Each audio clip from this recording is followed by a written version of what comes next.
My father slid the papers across the polished table and said, "Sign here, Mara. You are out of the 20 million. You will still get a salary if you behave." No warm-up, no warning. Just a clean cut dropped between us in a quiet conference room above downtown Denver. The lights were soft, the wood was dark, the glass was thick enough to keep the city noise out. It felt like the kind of room where futures were arranged neatly. Mine was being pushed off the table. The folder in front of me was thick and cream-colored, stamped Quinn Family Legacy Trust Amendment. My name used to belong inside those pages. Now it was just ink on the front and a blank space where my share had been. Richard Quinn. My father sat at the head of the table like a man closing a deal instead of a door on his daughter. At 63, he wore his gray suit and our company logo on his cufflinks. With the same easy confidence, he wore his last name.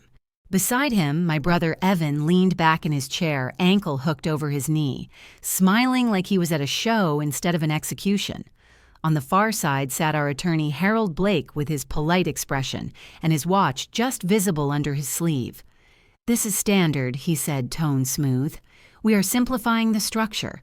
Evan will take formal responsibility for the trust. You will have a secure role in the company. Nothing really changes for you day to day. Just a signature, and this all goes smoothly." He slid a pen toward me, as if I were stalling over a school form. My father did not bother to soften it. "20 million is too much responsibility for you," he said. "Your brother lives and breathes this business. You hate meetings. This way you can focus on your spreadsheets and not worry about the big picture." He said spreadsheets the way some people say gossip. Evan gave a short laugh and finally looked at me. "Come on, Mara," he said. "You do not even like this stuff. Let the men worry about the money. You keep doing your little data magic and we all win." Little. The word slipped under my skin and stayed there. I picked up the pen because my hand knew how not, because my heart agreed. The top page was a blur of legal language until one line came into focus. Removal of beneficiary interest of Mara Quinn. The letters were small, calm, final. No cross-out, no correction, just gone. My throat tightened, but my voice stayed level. I traced the blank space where my name used to be. Funny, I thought, how easy ink forgets. Harold mistook my silence for nerves he could soothe. "This does not affect your salary," he said. "You will still receive generous compensation and benefits. Your father wanted to make sure you were taken care of. Taken care of, like a pet. Like an employee, you expect to stay grateful while you lock the safe." My father leaned forward, elbows on the table, eyes fixed on me. "Look," he said, "this is about legacy. One captain, one helm. We cannot have confusion when I am gone. Evan is the one people expect to see. You have always hated the spotlight. This is what makes sense." He spoke as if logic were on his side, and my feelings were a small, childish storm he could ignore. I thought of the nights I stayed late fixing cost models while Evan posted party photos. I thought of the bank manager who called me not him when a file did not add up. All of that, and still I was only the girl with spreadsheets, not a child with a claim. I did not say any of that aloud. Something else rose instead, quiet and sharp. The man erasing me from $20 million has no idea I am already worth 8 on my own. The number sat in my chest like a secret stone. Years of building systems for a company in Austin. Stock grants tucked away in an account my father had never seen. Success I had learned to keep invisible to keep the peace. To them, I was still the quiet daughter who liked numbers. I set the pen down. "I will take it home," I said. "I do not sign documents I have not read." Harold smiled like I had said something cute. "Of course," he answered. "Just do not overthink it. This is for your protection, Mara." My father did not smile. His voice dropped. "You owe this family," he said. "I paid your student loans. I kept you on payroll when you were off chasing your little side projects. Do not pretend you built this life alone. If you walk out without signing, do not expect the same generosity. I can cut your salary. I can cut your access." That word hung between us. Access. He knew how much of the company ran through my logins. He thought fear would close my hand around the pen. Maybe once it would have. I pushed the folder back toward him instead. "If you are so sure this is fair," I said, "why are you so scared of me reading it?" Silence cracked through the room. Evan shifted, his smile fading. Harold opened his mouth, then shut it. My father stared at me like I had stepped out of the part he wrote for me. Then he leaned back and his jaw tightened. "Take the copy," he said. "Think about who kept a roof over your head before you start making this dramatic." I slid the folder into my bag, stood and smoothed the front of my gray sweater. My hands did not shake. The room felt small and airless as I walked to the door. I opened it and stepped into the hallway. The light was cooler out there. People in suits moved past with quiet urgency, each carrying their own careful stack of problems. I walked slowly, letting the noise of the office wash around me, and slid my hand into the pocket of my coat. My fingers closed around a small black USB drive. I carried it everywhere now. It had started as a simple backup. Somewhere along the way, it had become something else. Not insurance you buy from a company. Insurance you build for the day someone decides your memory is optional. That, I thought, was today. At the tall window at the end of the hall, I stopped and looked out over Denver. The city stretched in grids and glass under a pale sky, indifferent to one father rewriting his family story. Cars inched along the freeway like small, determined thoughts. Somewhere out there were people who would never know how quietly a daughter could be erased. That was the day my father tried to take my name off our $20 million legacy. What he did not know was that I had been quietly recording every stroke of his pen for years.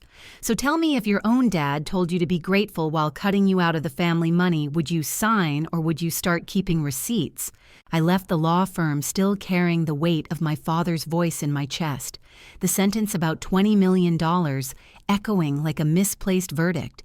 And as I drove back toward Aurora with the city opening out below me, memories I had spent years packing away began unfolding one by one, not loud or dramatic, just steady, persistent. The way old wounds remind you they were never fully closed, and it felt necessary to start at the beginning, because injustice never arrives. Suddenly it grows quietly watered by the people who believe they are entitled to shape you. Denver had always been my father's kingdom, his towers of concrete and glass rising above the streets like a physical reminder that he had built something from nothing. Or at least, that was the story he told anyone who would listen. And in our home in Aurora, he repeated it the way other fathers repeated bedtime stories, except his version had a moral he wanted carved into our bones, that legacy must be protected at all costs, and sons were born to carry names forward, while daughters were expected to keep the peace. Richard Quinn was a man who walked into rooms expecting space to rearrange for him, who believed stubbornness was a virtue and compromise a weakness. And from the time I was old enough to understand numbers, he had decided my role in the family should orbit around being useful, not central, never equal, simply convenient. My mother Linda moved through those years like someone afraid of touching anything that might break her voice, always soft her hands, always tidying her eyes, always flicking between my father's expression and mine, as if trying to predict storms before they hit. And whenever conflict arrived, she whispered the same fragile line, "Just keep peace, honey," as if peace were a blanket you could drape over a fault line and hope it stayed still. Evan the golden boy, crowned long before he earned anything, grew up absorbing the shape of our father's pride as if it were sunlight, and he learned quickly that applause came easiest when he simply stood beside Richard, nodding, smiling, existing in the right place at the right time, while I learned that effort and recognition did not live in the same house. I remembered being 14 at the dining table, strewn with receipts and contractor quotes, running numbers out of boredom until I found a mistake so obvious even my adolescent brain went still, a subcontractor inflating a cost line that would have wiped out $50,000 from the project. And when I pointed it out, Richard blinked, nodded once, said, "Good catch," Then 15 minutes later, when a group of prospective partners walked in, he thumped Evan on the back in front of everyone and said, "My boy is going to run this empire one day," and Evan beamed like he had solved something grand, while I stood there with the truth trapped behind my teeth, understanding for the first time how invisible a daughter could be. At 23, I graduated with a degree in computer science and urban data, proud in a quiet way, ready to build something of my own. And during dinner that night, my father carved his steak and said, "Programming is cute, but real money is in concrete." You will see, as if he were handing me a lesson instead of dismissing years of grit. And my mother smiled sadly at her plate, while Evan asked if I could design an app that would get him free reservations at clubs. I did not argue. I rarely did, because arguing with Richard felt like shouting into wind. So I learned to keep my head down, to solve problems in silence, to let numbers speak for me, even when no one listened. And maybe that was why no one noticed when I began building something outside the Quinn orbit. At 25, I took on remote work with a prop tech startup in Austin named HomeGrid Analytics, hidden under the harmless title of consultant. And over the next 2 years, I became the lead architect behind a risk modeling system used to evaluate housing markets across several states, a system that quietly determined which developers received loans, which projects were flagged, which neighborhoods would thrive or fail. And HomeGrid paid me partly in equity, something I accepted without much thought at the time, because I liked the work and liked having a part of something no one could take from me. I lived simply wearing the same gray sweaters to family dinners, driving the same aging sedan I had since college, making sure nothing in my life gave away that my value did not depend on my father's approval.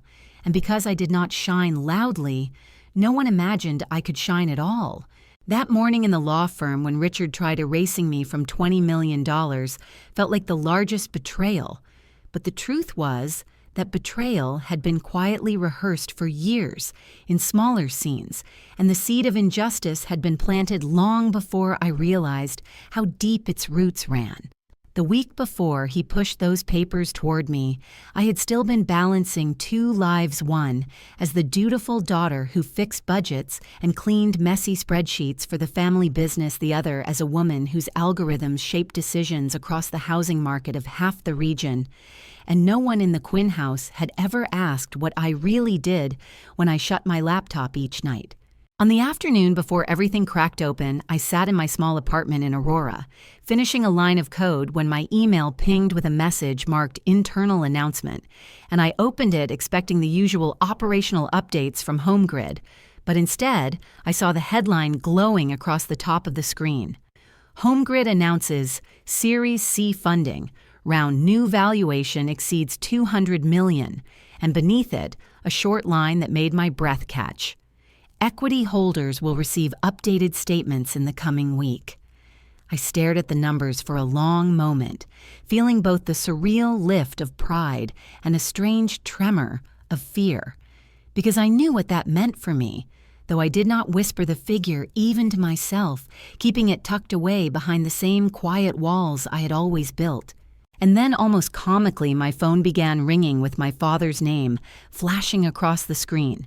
And when I picked up, he sighed with impatience and said, "Mara, can you come to the office? I need you to fix an Excel error before the contractors arrive," as if that were the limit of what my mind could do, as if I had not just become a millionaire on paper, while he still believed I belonged in his shadow, adjusting formulas for him.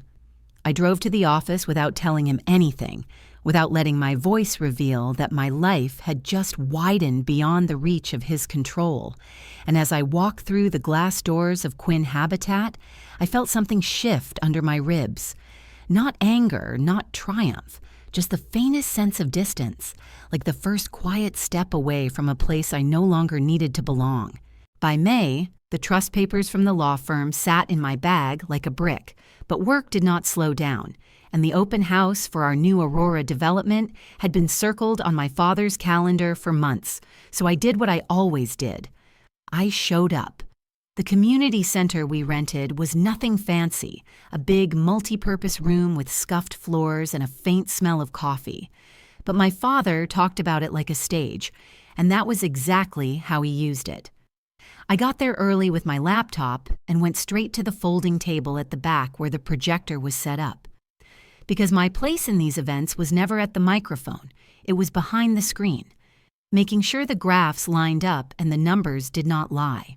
On the wall, my slides rotated in quiet sequence, a 12-year payment plan that bent around real wages, a small scholarship pool funded by a slice of every closing, to help the buyers' children with books and camps, tricks I had learned from listening to women talk about what actually broke their budgets, not what looked neat in a brochure. People filtered in while I clicked and checked, women in faded office clothes, women in scrubs, men in work boots, couples in their best jeans, kids tugging at sleeves, and for a few minutes I let myself feel proud that something I had built might make their lives even a little less brittle.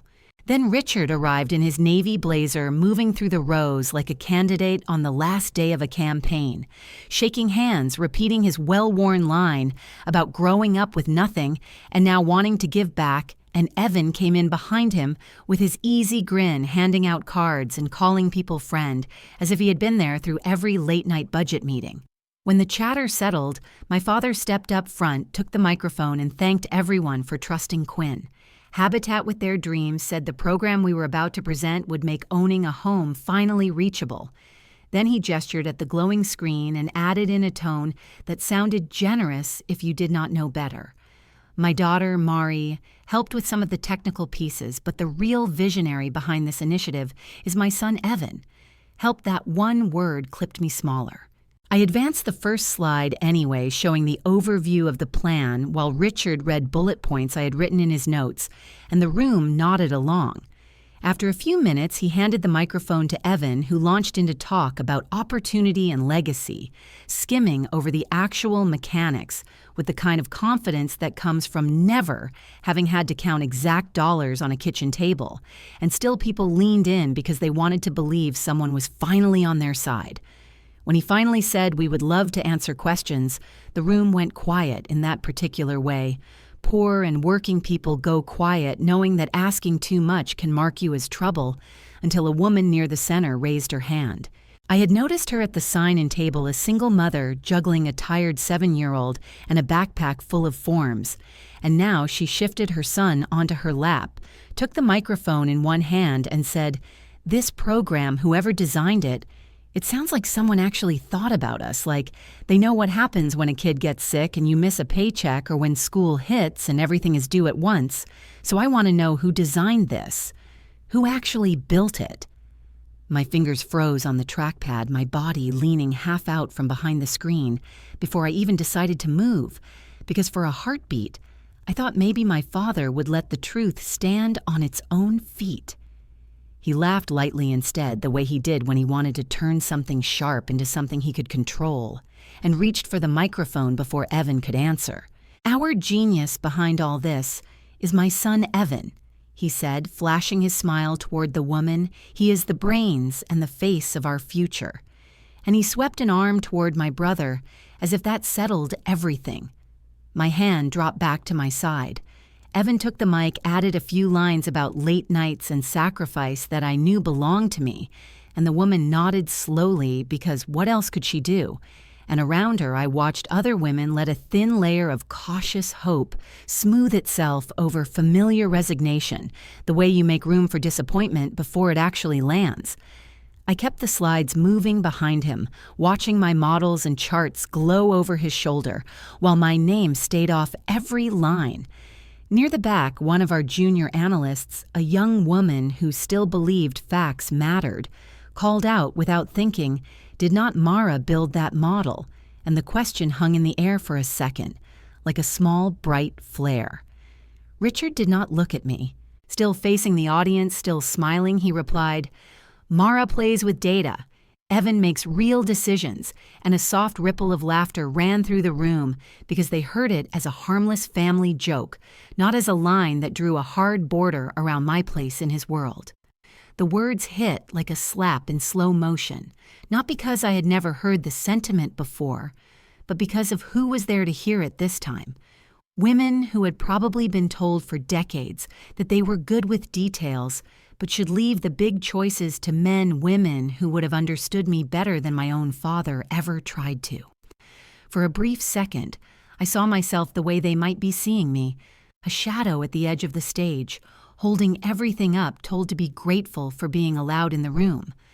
After the formal part ended and people spread toward the card tables where coffee and cookies waited, my father cut through the staff with a tight jaw and stopped beside me, his voice low enough to pass as casual. "Do not stand so close to the stage next time," he said. "People get confused and think you are in charge." I almost laughed because the only confusion in that room had been his, but the reply stayed behind my teeth. Instead, I heard another line of his from years earlier in our kitchen, the one he aimed at my mother when she dared to question a decision. "Women get emotional with money, that is why I keep the big numbers away from them." And I realized he had never updated that belief. He had simply dressed it in a suit and handed it a microphone. That night, back in my small apartment in Aurora with the hum of the fridge, the only sound, I opened my laptop again, not for comfort, but for something sharper. On the internal server, the main scenario file for the program sat under the name Evans Model, a change he had made with a smug grin when the project first launched, and every time I saw it, my throat tightened. I clicked the settings, erased his name, and typed Single Mom Survival Model V3 in its place, then hit save and watched the new title appear on the shared drive. The same formulas beneath the same safeguards for missed paychecks and school expenses. But now the name reflected the people it was actually written for. It was a small revenge, the kind no one at the top would ever notice, but it sent a quick pulse through the women on our data and compliance teams, a smirk from one when she referenced it in a meeting, a quiet message from another that simply said, "Finally a name that tells the truth." Evan never saw it. My father never logged in to look, but inside the part of the company that dealt in reality instead of speeches, the story shifted half an inch closer to honest. About a week later, when the sting of that day had dulled to a steady ache, I opened my email and saw a new message from an address I did not recognize the name above. It read, Eleanor Holloway. She was one of our donors, a widow in her 60s who had given a generous check to the scholarship fund and sat in the front row at the open house. Her posture straight, her eyes narrow just enough to suggest she was measuring more than my father's charm. Her message was short. "I know it was you up there. Not your brother," it said. "The way that program bends around school calendars and medical bills, that is not the work of a man who loves microphones. That is the work of someone who has done late-night math at a kitchen table. Let us talk sometime." I read it twice then, a third time, and felt something unclench inside my chest, a slow, careful thought forming that my father could stand on every stage he wanted and still not control who people chose to believe, and that maybe, just maybe, I was not as alone in that room as he had intended me to be.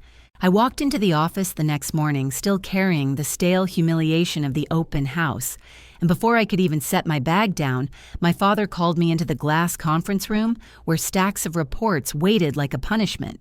He did not bother with a greeting, only pointed at the folders and said that several loan applications had errors, that cost estimates were off, that invoices were duplicated, and that I needed to clean up everything before noon because donors were coming later. And as I flipped through the messy spreadsheets, I recognized Evan's handwriting on every faulty note I fixed, each one carefully, because lives depended on these numbers. Families planning mortgages, single parents counting on scholarship grants, young couples praying for a stable house. And when I finished and handed the corrected reports to my father, he simply nodded, crossed out my initials, and signed them with Evan's name. The casualness of the theft stung more than if he had yelled, because it meant he never even considered my effort as mine, only as fuel to make his son look brilliant. The pattern continued all week, every time something technical broke.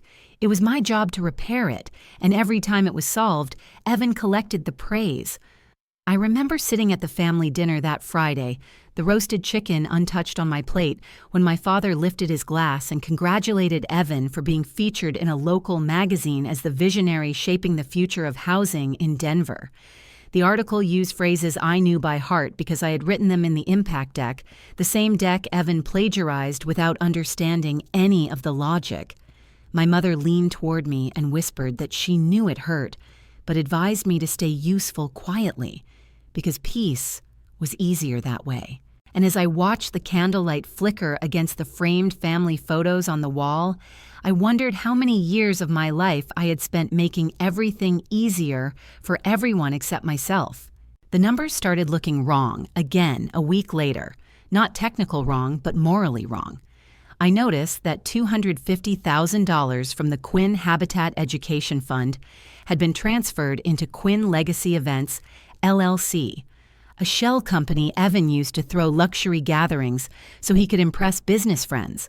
When I asked my father, he dismissed my concern with a smile, saying everything was for the brand and that events brought donors because people gave more when they felt special. He added that I should not be naive because real estate required bold marketing. And in that moment, the weight of how deeply he believed his own justifications pressed against my ribs, making it hard to breathe. I knew women my age and older who had lived entire decades carrying the same ache, being told they did not understand money value or strategy when they had been the ones quietly holding family finances together for years. I had one small outlet for my frustration, and it came through the company's CRM system, which I managed because no one else understood its back end. My father ordered me to send a newsletter praising Evan's vision for housing, and although I obeyed every word, I added a tiny footnote at the bottom, almost microscopic to the casual reader, but still there, stating that the affordability program was designed by the Quinn Habitat Data Team, led by M. Quinn. It was factual and transparent, and completely within compliance. Yet donors noticed, several replied, "Thank you," directly to me. Their messages warm and sincere. Evan saw the emails and confronted me angrily, asking why my name was everywhere, and I simply smiled and told him it was because I actually read what we sent. My voice calm, even though my pulse beat hard at my throat, and the truth was that for the first time in years, I felt the smallest spark of control returning to my fingers. The tension grew thicker each day, carrying the kind of heaviness women over 50 recognize instantly, because they have lived inside similar storms, expectations piling on them, while credit is handed to a brother or husband or son who did less but spoke louder. I tried to focus on the work because the work had always been my sanctuary. Numbers never lied, even when people did. And then on a quiet Tuesday afternoon, I opened my personal email and saw a message from HomeGrid, the startup I had worked with remotely since I was 25. The subject line read, "Leadership Transition and New Offer," and when I clicked, I almost dropped my coffee. They wanted me to become the head of risk modeling, a position that came with salary bonuses and stock options large enough to potentially raise my net worth to $3 or even $4 million. I stared at the screen for a full minute, feeling an unfamiliar mix of shock and validation. The world outside my father's shadow knew my value, even if he refused to. And for a moment, I allowed myself to imagine a life in Austin, a life where people asked me for input, instead of erasing me, a life where no one told me to stay quiet for the sake of peace. But then the thought of my mother and the families depending on our affordability program pulled me back. I told HomeGrid I needed time, and that night, as I walked through the parking lot alone, I realized I had turned down the kind of opportunity most people only dream of because I still believed I could make something pure within a system that treated me like a tool. I returned home exhausted, unlocking my apartment, slowly my mind looping through the day's injustices, and I sat on the couch trying to process everything when my phone buzzed with a message from a younger analyst on our team. It was a screenshot of the internal donor list, showing that several major contributors had complimented the clarity of the affordability model, adding comments like, "Whoever built this truly understands families." I felt warmth spread through my chest, not pride, but recognition, the kind women rarely receive openly. And it reminded me why I had stayed so long, because I believed in the mission we advertised, even if my own family used it as a marketing shield. and as I closed my eyes, I sensed that something inside me had shifted quietly but irreversibly, a rising awareness that I had power, not because someone granted it to me, but because I had created it through every late night, every accurate forecast, every sacrifice, and every silent act of survival. The kind of power that did not shout but waited, patient and calculating, knowing that the moment to use it would come soon. I remember the exact morning everything crossed a line I had not even realized existed. The sky over Denver still pale and cold when my father walked into my workspace carrying a thick folder stamped with the bank's logo. He placed it in front of me with the kind of heaviness that was meant to signal importance and said the new housing project needed final paperwork. Then he opened the folder and slid a single page toward me. The words, "Co-signer," printed neatly at the top.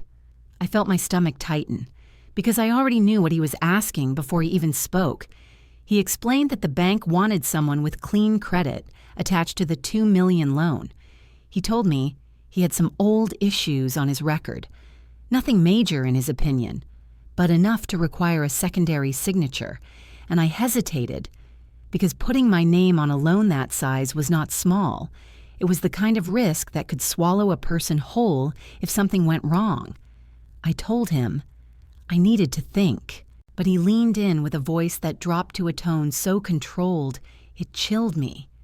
He said that I had lived in his world under his roof as a child, on his payroll as an adult, and the least I could do was put my name where it helped the family. It was not a request. It was a declaration of ownership disguised as duty. And when I finally picked up the pen, my hands trembled because signing was not loyalty. It was survival. After he left, I immediately scanned the document and saved it under my folder, labeled Risks, renaming the file with the tag Risk Mara. A small act of resistance that reminded me I needed to protect myself even if no one else would. Tension lingered in the office like a quiet fog, and during a team meeting later that week, Evan made a show of stretching back in his chair before declaring that he was basically the one taking all the risk out there, while I just pushed buttons. He said it jokingly, but the sting was sharp, especially when my father laughed along without correcting him. The room chuckled politely, even though some of them knew I had signed the multi-million-dollar loan they praised Evan for securing. And the emotional burn women over 50 know too well hit me again, that feeling of being the invisible backbone while someone else carried the spotlight. The indignity sunk deeper when I remembered how many times my father told others that real risk lived with men who built things, not with daughters who typed on laptops. So when I was assigned the seating chart for the donor dinner, I took it as another task meant to be performed quietly and without credit. But inside, I felt a small pulse of defiance. Richard wanted to sit between a wealthy male donor and a developer with deep pockets because he loved performing power. He wanted an audience for his empire talk, and I arranged everything perfectly except for one adjustment he never saw coming. I placed him at a table between two widowed donors in their 60s, brilliant women who cared deeply about financial clarity and scholarship integrity. They were kind but meticulous, and they began asking about Transparency Education Fund allocations and administrative costs before the salad plates were even placed. I watched from the corner as sweat gathered at my father's temples, his rehearsed charm faltering under questions that demanded real answers. Evan glanced around, trying to understand why the evening was not unfolding the way his father planned. When his eyes met mine, I held his stare just long enough for him to realize the seating chart was not an accident. But he said nothing because donors had power he could not afford to offend. The humiliation simmered under the tablecloth, and the air felt tight with unspoken tension. Richard excusing himself multiple times for water. He did not need his shoulders stiff. His confidence punctured in a way only truth could accomplish, and even though it was a small retaliation, it felt like the first breath I had taken in weeks, a reminder that I was not powerless, even if he tried endlessly to strip me of agency. The rest of the evening dragged for him, but for me, it was a quiet triumph. the kind that women savor in silence, because saying it out loud would only invite punishment. The real twist came 2 days later when I was working through monthly reports and saw an email notification with my name in the CC field. It was from Harold, the family attorney, addressed to my father with the subject, "Oversight Confirmation." I opened it out of reflex before realizing the message was not meant for me. Harold wrote that once the amendment removing Mara was signed and recorded, the trust would be shielded from any claims if she acted out. Those were his actual words, acted out as if protecting myself from financial erasure was a tantrum. My pulse thudded in my ears as I reread the phrase "removing Mara." The cruelty of seeing those words typed formally on legal correspondence struck me harder than any insult they had thrown verbally. It was the first time I saw proof that my father intended to erase me, not just from one document or one decision, but from the entire family structure, the legacy, the future. And for a long moment, I simply sat there staring at the screen, feeling something inside me fracture quietly. Not pain, exactly, but clarity. A clarity that arrived slowly, like dawn breaking through a dark room. The realization that the people claiming to protect the family were in fact protecting a version of the family where I did not exist. Women in their 50s know this feeling intimately, the ache of being needed, but never valued, present, but never acknowledged. And as the email sat open on my monitor, I felt my breath steady instead of shaking. It was the moment I understood that survival would no longer be enough. I needed to prepare for something I had never truly allowed myself to imagine, the possibility of fighting back with everything I had stored quietly in the dark. The night I brought the updated trust papers back to my small apartment in Aurora, the air felt heavier than usual, as if the walls themselves already knew what I was about to confirm. I sat at my kitchen table with only the soft hum of the refrigerator behind me and began printing the pages, the machine spitting out each sheet slowly, as though reluctant to deliver the truth. I placed the new documents beside the old scan I had saved 2 years earlier. A copy Harold once sent me back when he still treated me like someone who had a right to review what I was supposedly inheriting. I smoothed both stacks out with my palms and stared at the headings. The old version began with the line to my children, Evan and Mara, equally, with oversight of the Quinn Habitat Foundation. Seeing those words again felt like touching a ghost of a life that had been promised to me, a life where I had a place and a name, and a future that was not dependent on someone else's approval. Then I turned to the new version, and I realized instantly that I was gone. Not moved or shifted or reduced, but erased so completely that my name did not appear once in the body of the trust. It listed Evan alone. The foundation under his leadership, the empire belonging to him. And as my eyes traced the legal language, something inside me broke with a quiet finality. I had thought my father was pushing me aside. I had thought he was punishing me for not being the kind of daughter he wanted, but this was something far colder. This was rewriting the family tree so that it no longer included me. This was changing the story to pretend that I had never helped build anything at all. I leaned back in my chair, feeling the weight of every moment leading up to this, every time he told others that Evan was the future. Every time he used my work, but handed the credit to my brother, every time he implied that women were emotional with money, and that the real decisions should be left to men. Suddenly those moments clicked together, like pieces of a puzzle I had tried not to see, and I understood that the trust was not a sudden decision. It was the final chapter in a long, quiet effort to push me out of the family's line of power. The kind of exile that did not require shouting or public disowning, because the paperwork itself did the job. My phone buzzed on the table and I saw my mother's name. I answered and tried to keep my voice steady, but she must have heard something because she asked if I was all right. When I told her what happened, She was silent for a long time, and when she finally spoke, the words blended weariness and fear in a way that pierced me deeper than she realized.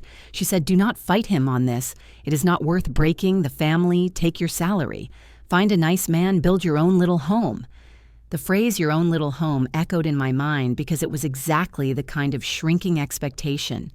Fathers like mine relied on the idea that daughters should be content with the small corner of life they were given, while the sons took the big stage. I felt anger push through my chest, but I held it in because my mother was not the enemy. She had lived under his shadow for decades and believed peace meant compliance. I told her I was fine even though I was not, and after she hung up, I sat in the silence, trying to understand how a parent could justify erasing a child so thoroughly. After a long hour, I opened my laptop and pulled up my financial accounts, the ones my father assumed I kept linked to his system, because he believed he needed oversight to protect me from myself.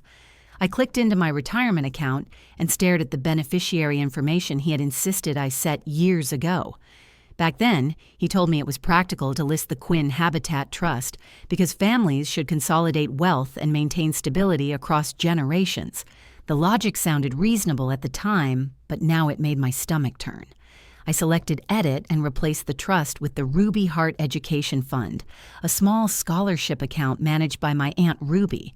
The only person in my family who ever treated me like a full human being. I did the same for my savings account, quietly redirecting every future penny away from the hands that had already planned for my disappearance. The act was simple and almost mundane, but it felt like reclaiming a piece of myself that I had lost without noticing. I remembered the day Aunt Ruby looked me in the eye and said, "Never sign away what you built, not even for a father." And that memory steadied me more than anything else. I returned to the trust documents once more, determined to read every line carefully. And when I reached the contingency section, I felt another chill run through me. The language was clinical and smooth, designed to sound responsible and protective. But the meaning was unmistakable. If Evan ever declared bankruptcy or became the subject of a legal inquiry, the assets of the trust would not revert to siblings or heirs. Instead, the $20 million would move under the control of the foundation, overseen by an external board. Not a single provision acknowledged my existence or my potential claim. It was a structure built to ensure that no matter what happened to my brother or to my father, the wealth would never flow back to me. And the more I read, the more the truth settled over me. With suffocating certainty, they planned a world where I never existed, a world where I had no past in the family business, no stake in the future, no voice in the foundation, not even a legal footnote acknowledging that I had once been listed as a beneficiary. The realization made the room feel smaller, the walls closer, the night heavier. And I whispered the words out loud as if saying them would help me accept the reality they planned a world where I never existed. And for the first time since the meeting at the law firm, I felt the shock melting into something sharper, something steadier, something that did not resemble fear but resolve. Because if they believed they could erase me without consequence, they had underestimated the one thing I still had. The truth I had been quietly collecting for years, the receipts they did not know I kept the data trail. They never imagined I would use. And as the night deepened around me, I realized I was not falling into darkness. I was preparing to walk through it with my eyes open. The morning after I whispered that they had planned a world where I never existed, I woke with a steadiness I had not felt in months, maybe years, a kind of quiet certainty that the only way forward was no longer through appeasement, but through action. So I booked a flight to Austin without telling anyone and packed the USB that had become the silent witness to every slight and every theft. The plane hummed beneath me as the mountains faded and the flat expanse of Texas approached, and for the first time I did not think about what my father would say or how Evan would react. I thought only about what I needed to do to reclaim my own life. When I arrived at the Home Grid office, The sun was sharp over the glass windows, and the building seemed to glow with the kind of energy that comes from people building something new, rather than guarding something old. The receptionist led me to the top floor where the CEO waited in a room filled with screens, showing housing maps and risk models across the country. Colors shifting data, flowing patterns forming, and seeing my work radiating from every wall made something inside me lift in a way my family had never allowed. He greeted me with a warm familiarity and gestured toward a screen that displayed a map of Colorado. Then he said in a tone both casual and reverent that half the banks in the state now refused to approve a housing project unless it passed my model. I froze for a moment because the weight of that revelation did not land gently. It settled with a thud. Realizing that Quinn Habitat, my father's empire, depended partly on the very system he claimed I was too emotional to understand. He'd spent years telling me women should not handle big money, yet the biggest financial gatekeeper for his projects was a model I had quietly architected, a tool he did not even know I owned. He asked why I had come, and I told him I needed to make an addition to the system, not a correction, but an expansion. Something that would tag developers who misused charitable funds, because I had seen how easily donations intended for families or scholarship programs could be rerouted into vanity events, luxury parties, or vague administrative budgets. He studied me for a long moment and nodded, saying that if anyone had the authority to build such a module, it was me. He did not question my motives. He did not ask me to justify why I cared. He simply trusted that I knew what I was doing, a trust I had never received at home. And when he told his engineering team to give me full access, the validation felt like stepping into sunlight after being kept in a basement. When the meeting ended, I walked out of the building and headed to a small law office on the other side of downtown, the office of Angela Ruiz, a woman my Aunt Ruby had recommended, a former prosecutor with a reputation for reading financial paperwork. The way surgeons read X-rays, precise and unforgiving. When I entered her office, she looked exactly as I expected, composed, sharp-eyed, wearing a calm that came from decades of knowing exactly how power moved through a room. She gestured for me to sit and asked what brought me. So I reached into my bag and placed the black USB on her desk. It looked small and unremarkable against the polished wood, but inside it carried years of logs, emails, old trust versions, bank records, and internal memos, a trail of truth I had built without fully realizing its importance. She plugged it in, and the files unfolded across her screen in long lists. She scanned them quickly, her eyes narrowing slightly at each timestamp and detail. Finally, she leaned back and said, "I was not just a disappointed daughter. I was a primary witness with a forensic trail, and that gave me real leverage, real power.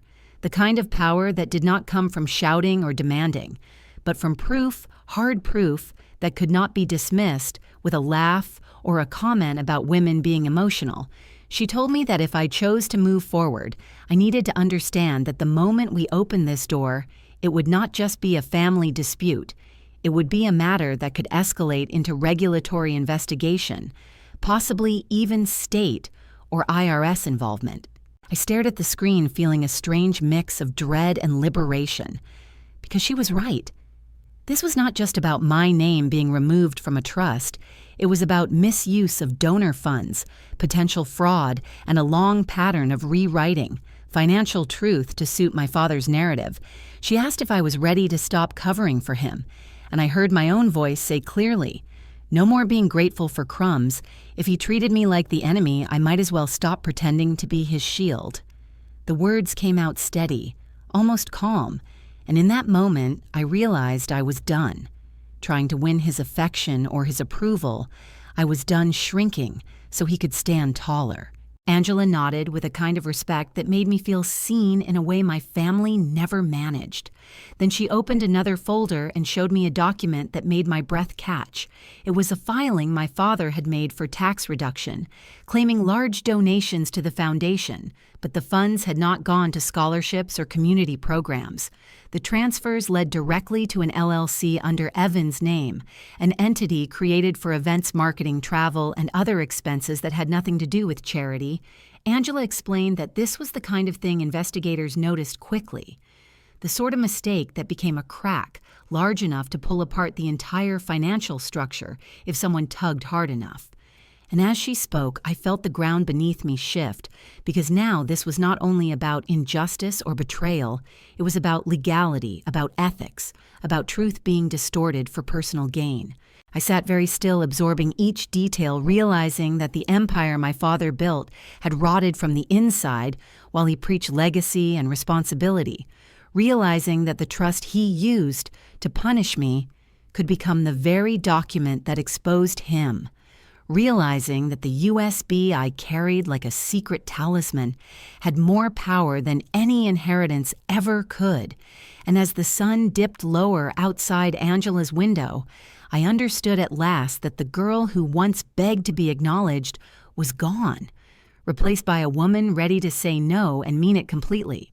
By the time I flew back from Austin, I felt a kind of sharp calm settling inside me, the kind that comes when you finally stop pleading for fairness and start preparing for accountability. And as I walked into the Quinn Habitat building the next morning, everything looked the same on the surface, yet nothing felt the same to me. The fluorescent lights hummed. The front desk greeted me warmly. Evan's smug voice echoed from his office. But now, every inch of this place felt like a stage where I would start pulling the strings instead of being quietly pulled by them. And the first opportunity arrived the moment I passed the parking management kiosk near the elevator, the one I had configured years before when the building upgraded its access system. Evan had always bragged about his VIP spot with his name blazing across the LED display that read, Evan Quinn, Legacy Director, a title he wore like armor. So I scanned my badge, opened the admin panel that no one remembered I still had access to, and changed the display from his name to Quinn Habitat Donor Funds, only standing there for a moment pretending to check my phone. While the letters refreshed on the screen, it glowed brightly with the new label one that made every executive who walked by read twice and whisper. And by the afternoon, Evan had already called 3 different departments demanding to know who changed it. But no one could trace anything because I had overwritten my edits through a generic admin account, leaving him to explain awkwardly that it was not actually about donor funds, though that display was now permanently associated with his spot. The next week brought the second opening for a small but cutting revenge. Richard announced a mandatory leadership ethics training session and bragged that Evan would lead it because he supposedly understood integrity in housing development. My jaw almost tightened, but instead I went to HR and suggested that we should bring in an external speaker with experience in legal compliance. Since the state had been increasing oversight on nonprofits, I recommended a name that seemed harmless enough. Carla Mendoza, a former analyst in the Attorney General office who specialized in charity fraud.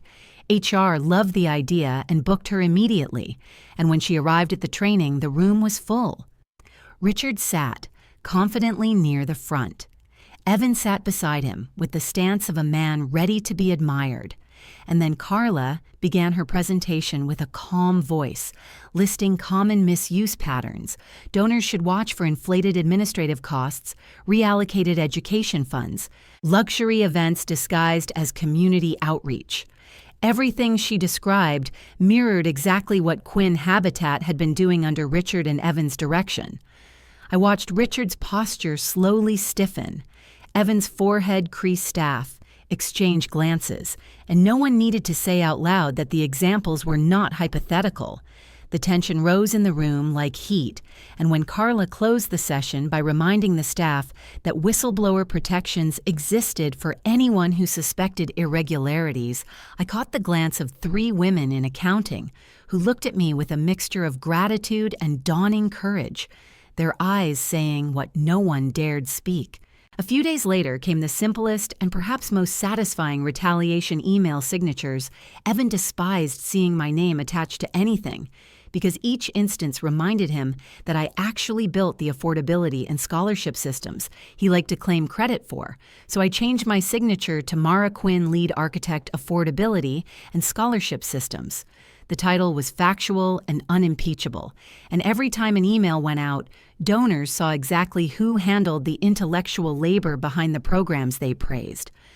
By the end of the week, donors began copying me automatically in their replies, asking for clarity directly instead of funneling their questions through Evan.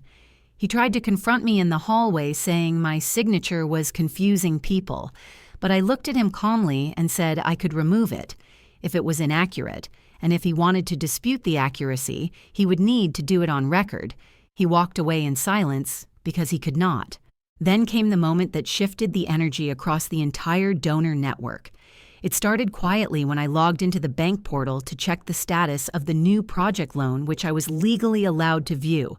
Since my signature was on the documents, I noticed a $50,000 marketing budget flagged for upcoming expenses. And when I traced the transactions, they led to vendors for a private party. Evan intended to host a party, masked under community outreach, that had nothing to do with donors or scholarship programs. I screenshotted the transactions and forwarded them discreetly to Angela, along with a message to Mrs. Halloway, one of our biggest donors. I wrote, "Thought you might want full transparency before the next fundraiser." It was neutral, factual, almost cold, but it was enough, and the reply landed like a thunderclap. Mrs. Halloway responded not only to me, but to Richard, Evan, and Harold. Her words crisp, and without hesitation she wrote, "If even a cent of my donation went to bar tabs or luxury events, consider my lawyers invited." The email thread exploded with tension. Harold replied with a stammering explanation. Richard tried to downplay everything. Evan sent a message insisting it was a misunderstanding, but the damage was done. This was the first time a donor had publicly aligned with me instead of them, and in the Quinn world, donors held more power than family. The shift was seismic. The air in the office changed instantly as the staff realized someone outside the family had finally said what many of them had thought, but never dared voice, that the emperor's clothes were threadbare and his sons were even thinner. I sat at my desk reading the reply again, feeling the unexpected weight of validation settle over me, because this time the echo was not just internal, not just a private acknowledgement of injustice. It was public, undeniable, and powerful. The kind of shift that cracks the facade of men like my father and my brother. Men who believed money shielded them from consequences, and that daughters were too fragile or too compliant to challenge them. Yet here I was, sending ripples across their carefully protected image, with nothing more than truth and timing. Small cuts, perhaps, but each one slicing deeper into the inflated ego they had spent years building at my expense. And as the day ended and the office lights dimmed, I realized that these mini revenges were not petty or impulsive. They were necessary steps in preparing the ground for what would come next. I was no longer seeking acknowledgement or fairness. I was setting up the truth so cleanly that when it rose to the surface, no one, not even my father, could bury it again. And as I gathered my things to leave for the evening, I felt a quiet certainty that the next stage would not be small. It would not be subtle. It would be the beginning of the reckoning they had spent years believing they were untouchable enough to avoid. The night of the Quinn habitat. 25 years of legacy celebration arrived with the kind of polished grandeur my father lived for. The ballroom at the Denver Hotel glittered with chandeliers and crisp white linens, and a stage elevated just enough to make whoever stood on it feel like royalty. I walked in deliberately late, wanting no attention, slipping into a seat at the very back where the lights were dimmer, and my Aunt Ruby sat beside me with a quiet strength that steadied my breath. She squeezed my hand once as if she already sensed the storm gathering beneath the surface. Richard stood on stage wearing a tuxedo that shimmered under the spotlights and began a speech about transparency and community trust words he loved to flaunt when cameras and donors watched.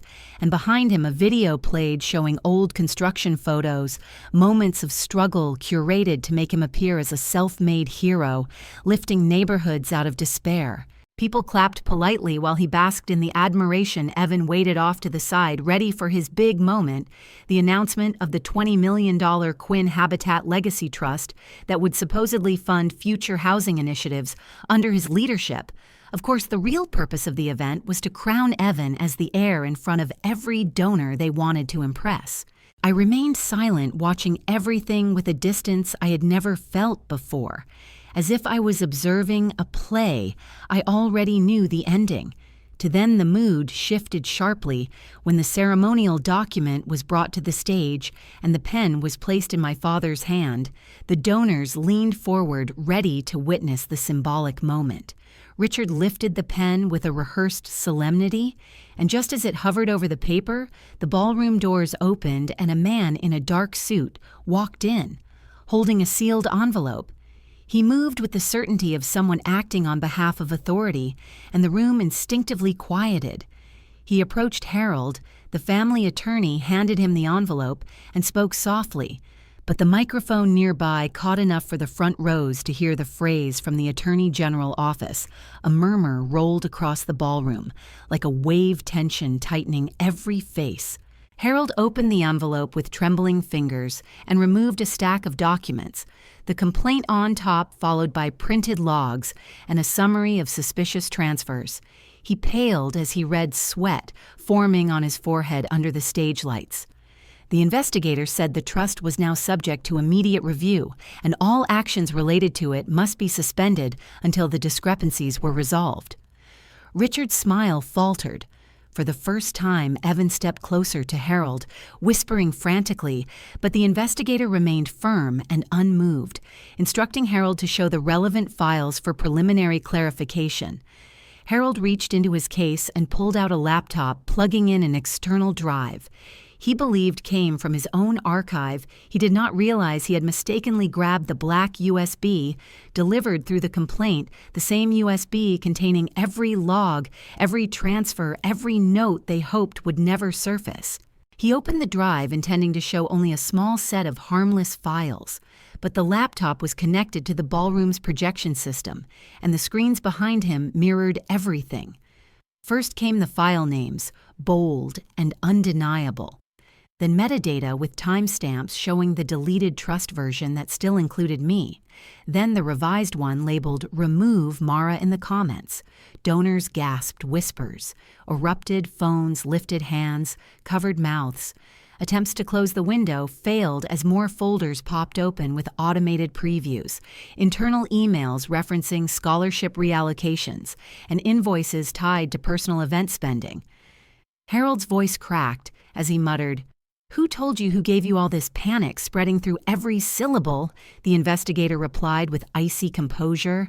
"Someone who knows the difference between scholarship and self-promotion," his eyes cutting through the lies with precision. Donors began standing up, some outraged, some confused, some betrayed questions fired from every direction. Is this true? Where did our money go? How long has this been happening? Richard tried to maintain control, but the room had already slipped away from him. Evan lunged for the microphone and said, "This is being twisted. My sister is upset. She is not in the trust, and someone is feeding her anger." But before he could continue, a donor in her 70s stepped forward, the same woman who had funded entire scholarship cohorts herself. She glared at him and said, "You told me you built the entire scholarship model, every line of it. Is that what you want to repeat tonight?" Then she turned toward me at the back of the ballroom, her voice steady and piercing. "Was it? You build it?" The room followed her gaze, and hundreds of eyes settled on me, expecting me to shrink as I had been trained to do my whole life. Instead, I rose slowly, steadying myself with Ruby's hand for a moment. Before stepping into the aisle, my voice carried across the room without shaking. "I built the model. My name was removed from the trust, the children you used in your brochures. Some of them never received their full scholarship because funds were redirected. Silence fell like a curtain, thick, heavy, and impossible to ignore. Richard snapped at the security guards, telling them to remove me from the ballroom. But before they could take a step, the investigator stepped between us, holding up his badge. "Anyone leaving now will be noted in the report," he said firmly, and the guards froze, uncertain whether to obey Richard or the law. The weight of truth filled the room. The donors began murmuring again, only this time. Their anger had shape and direction. They spoke not of confusion, but of betrayal, of accountability, and of consequences. Long overdue, Richard's shoulders slumped as he realized the narrative he built for decades was collapsing in real time, his empire fracturing under the light of transparency. He falsely claimed to champion. Evan sputtered excuses that died under the cold stare of every witness in that ballroom, and Harold seemed unable to swallow as he scrolled through more evidence projected across the massive screens. In the final moments of the chaos, Harold leaned toward Richard with a face drained of all color and whispered loudly enough for the front row to hear that if the numbers were accurate, this was not just a family matter. This was charity fraud and tax fraud, and that I was the only one who looked clean on paper. The words echoed across the stage, amplifying the shock, and for the first time my father saw me not as the daughter he could erase, but as the one person whose integrity could not be dismantled by his power, the one person standing entirely outside the collapse he created. In the days that followed the ballroom explosion, Denver felt smaller than ever. Every local station ran segments with split screens showing my father shaking hands with donors beside headlines asking if he was a housing hero or a fraud. Reporters stood outside Quinn Habitat offices, interviewing former employees who suddenly remembered details they had been too afraid to mention, before the banks withdrew their confidence almost instantly, and the new project's funding was frozen. Pending investigation, donors paused. Every dollar, meetings were canceled. Calls went unanswered, and the empire my father spent decades polishing began to leak from every seam. Evan disappeared from social media and avoided the business circles he once boasted about conquering, because the moment he entered a room, conversations stopped, people looked away, invitations vanished, and the same businessmen who used to laugh loudly at his jokes now pretended not to see him. The social death that came for him was slow and humiliating, the kind that tears pride apart piece by piece. Meanwhile, I went back to my routine, quietly working from my apartment, answering emails from donors who now wanted clarity directly from me, and keeping in close contact with Angela as the AG office combed through the files. And it was during one of those calm evenings when someone knocked on my door with a hesitance that made me pause before peeking through the peephole. Evan stood there wearing a hoodie that swallowed his posture. Nothing like the polished suits he used to live in, and when I opened the door, he tried to straighten his shoulders but failed stepping inside. Only when I moved aside, he looked around my apartment as if expecting luxury or resentment, but found neither.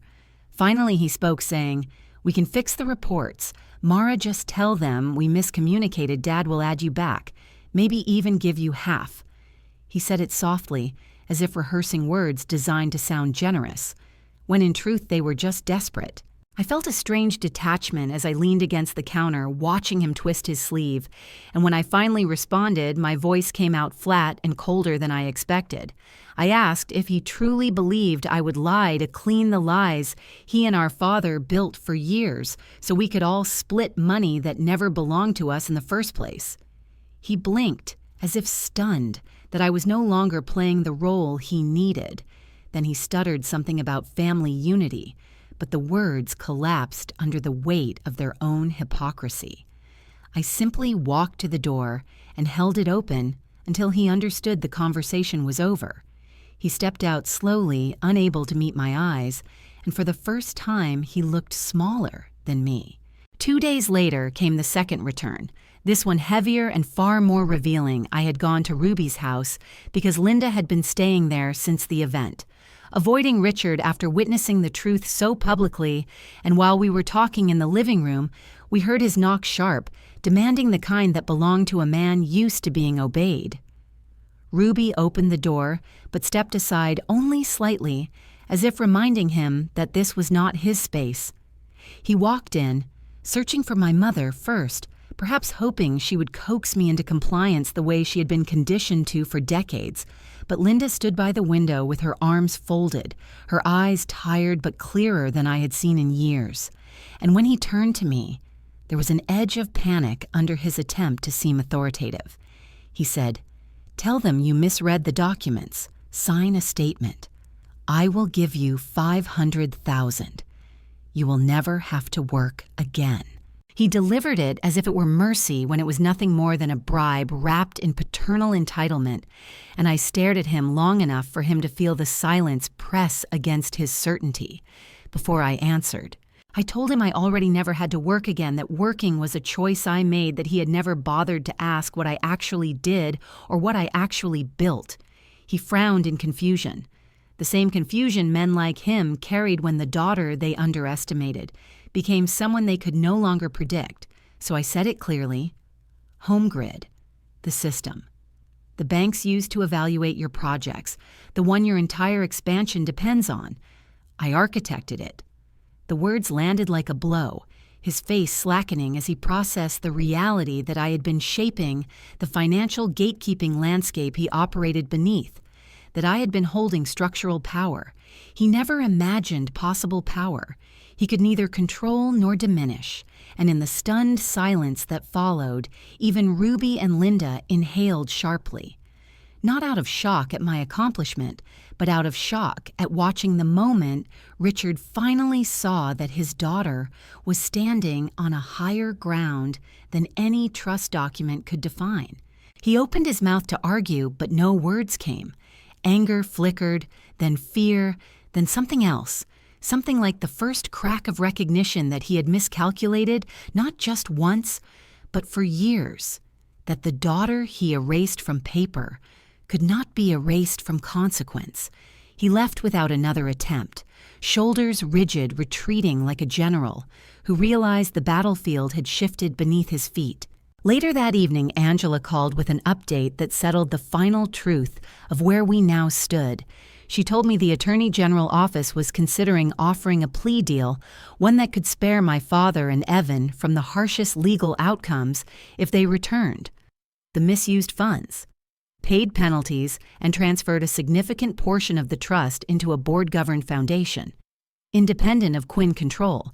But the key condition was that the primary witness had to agree, the primary witness being me, and Angela's voice softened as she said, for the first time, they truly understand that without you, they cannot escape this. Your cooperation is the only path between them and a courtroom they will not survive. I sat there holding my phone, letting the weight of her words sink in, the realization settling, not as triumph, but as clarity. For years, they believed they owned every piece of my future, every inch of my name, every door I might open.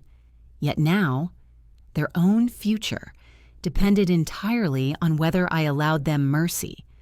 The same men who erased me from a $20 million legacy now needed my signature, not to grant me something, but to save themselves from losing everything. And as I stared at the quiet room around me, I felt no joy in their desperation, only the firm recognition that the power they tried to bury had become the very thing they could not outrun. The negotiations that followed stretched over weeks, each meeting unfolding like a slow dismantling of the world my father once controlled.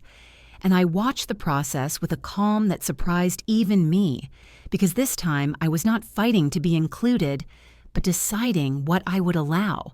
And as the attorneys drafted proposals and counterproposals, the shape of justice began to sharpen into something real and irreversible.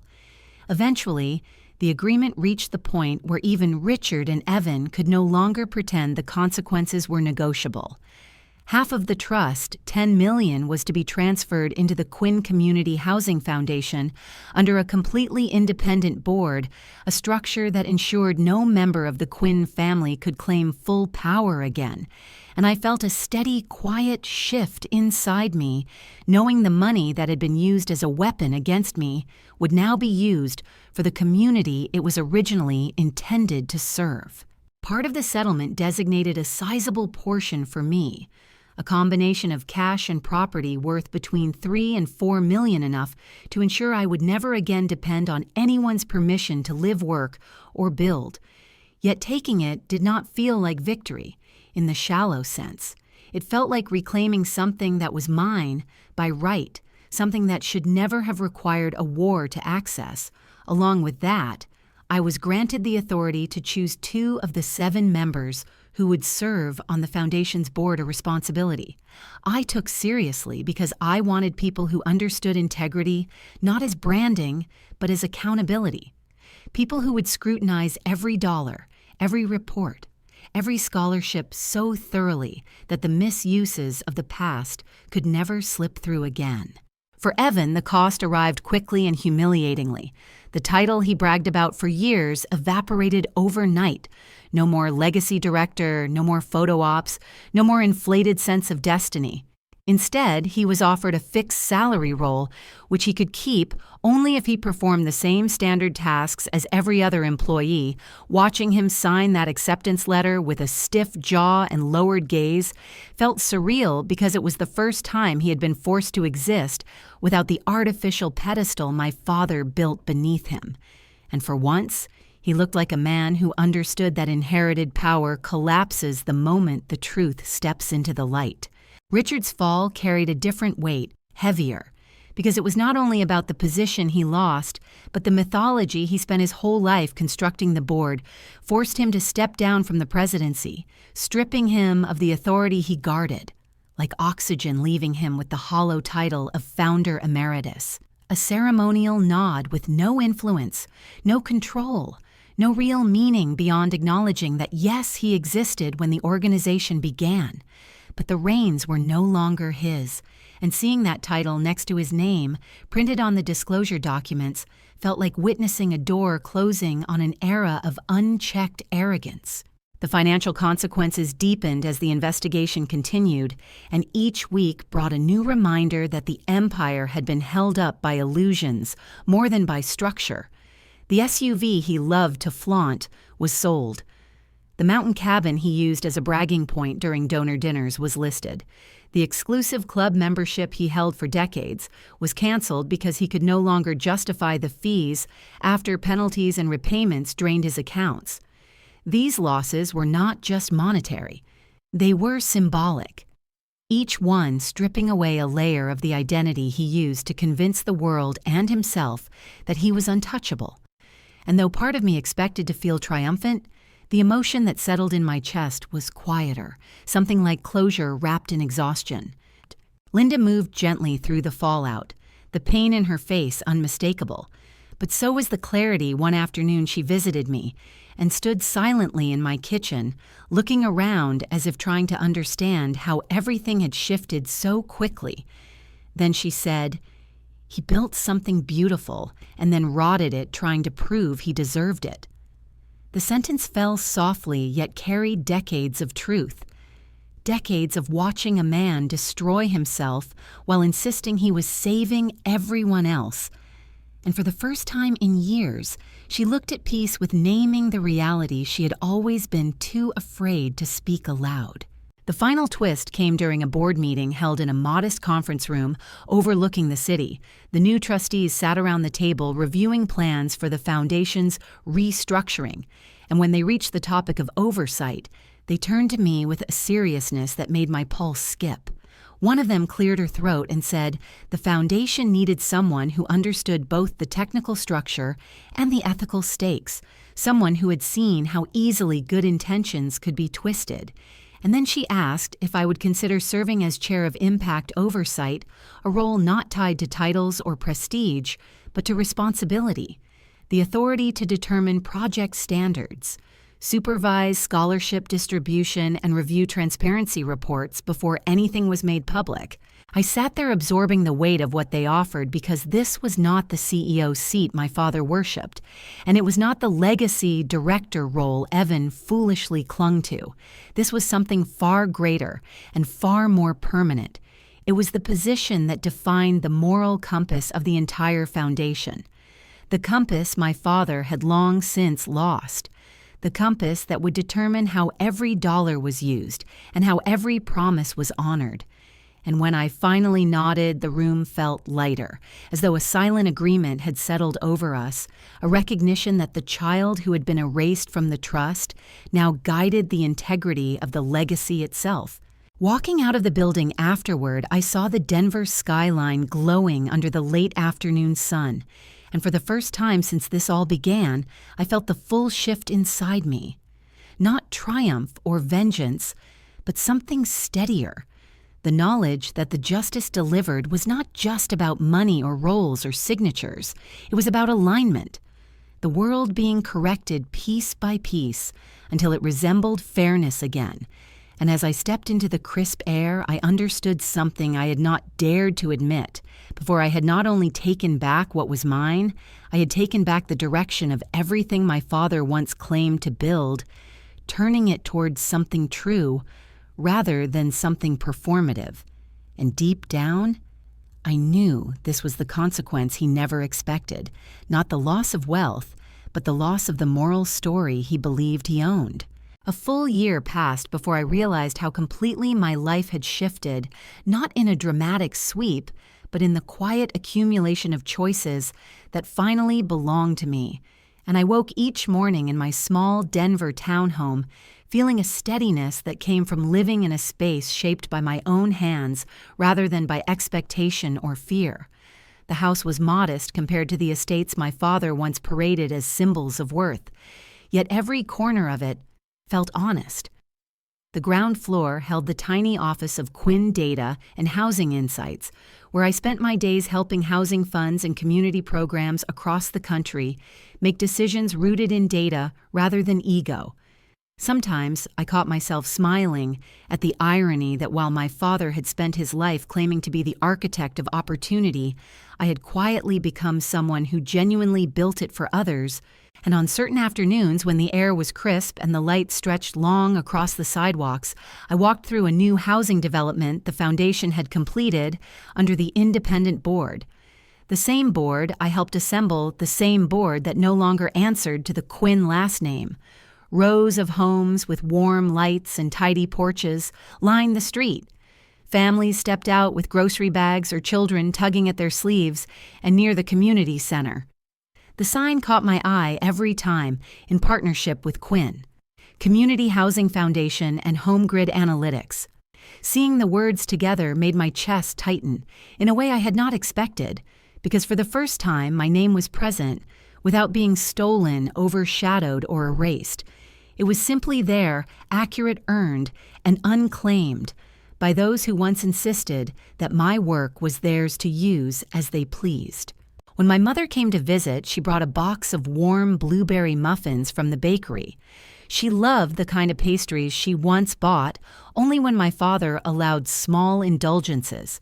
Yet now she walked into my kitchen with the ease of someone who no longer needed permission to enjoy sweetness. She sat at the counter looking around the space with soft eyes and finally said she was sorry for telling me to keep the peace. Her voice trembled only slightly when she added that peace built on erasing me was never real peace, and hearing those words from her meant more than any apology, because it was the first time she acknowledged the years she had tiptoed around the truth. The years she had absorbed my father's thunder, hoping it would somehow protect me when it only taught me to shrink. I did not rush to reassure her or wrap the moment in some grand gesture of forgiveness, because neither of us needed that. What she needed was honesty, and what I needed was the freedom to give it gently. So I told her she had not taught me to fight, but she had taught me to pay attention, and that was what saved me. Her eyes softened as she nodded, understanding that survival sometimes grows in silence before it learns to speak. After she left, I returned to my office but found myself pausing at the drawer near my desk, the same drawer where I had placed the black USB the night everything changed. I pulled it open slowly, and there it lay no longer humming with the weight of hidden truth, but resting quietly as just an object, its plastic edges worn from being carried in my pocket during the worst months. And for a moment, I traced my thumb over its surface, remembering how it once felt like the only thing tethering me to justice. The only defense I had against a man who believed he could rewrite my place in the world with a pen. Yet now the USB felt like a relic rather than a weapon, a symbol of what I had endured and what I had outgrown. So I took a small label from my desk and wrote one simple word, receipts, pressing it gently onto the drive, with a finality that made my breath settle. Because now it existed, not as ammunition, but as a reminder of the truth that guided me through darkness. As evening settled over the townhome, I sat on the small balcony watching the lights of Denver flicker awake one by one, each glow a reminder that life continued, that cities breathed with or without the weight of legacy, that healing was not the dramatic climax of a story but the slow return to oneself. And in that moment, my father's name drifted through my mind, not as a wound, but as a distant history. I thought about how his legacy was built from houses and numbers, how he believed worth came from expansion and attention, how he measured value through ownership and obedience. And I understood clearly now that mine was shaped from something he never recognized, something he never understood. The ability to decide when gratitude is used as a leash and when honesty must take its place. The realization that integrity begins where fear ends the truth. That a legacy is not what you inherit, but what you refuse to surrender. And as the night deepened, I found myself thinking about the countless women who had written to me over the past year. Women in their 50s and 60s who had been told to be grateful to stay quiet to not question what was taken from them. Women whose labor was claimed by others, whose names were removed from rooms they helped build, whose stories were rewritten by people who believed they owned the narrative. And I felt the weight of their voices settle into a single truth. None of us were ever meant to stay invisible just to keep someone else comfortable. And if my story meant anything, it was that erasure does not stick when the person you try to erase learns to name herself again. So as I closed my laptop for the night, I let my voice settle into the quiet of the room and speak for the first time, as someone who was no longer surviving but standing firmly in her own life, saying my father's legacy was houses and numbers mine. It turns out, is something he never understood, knowing when to stop being grateful and start being honest. And as I sat with that truth, I felt a calm resolve growing, a certainty that stories like mine needed to be told not for triumph, but for recognition, for connection, for healing. And if you have ever been told to be grateful while someone used your work, your time, or even your name for their own gain, then I hope this moment reaches you gently. And if you feel safe, share a piece of your story below, because you never know who might need to read that they are not alone.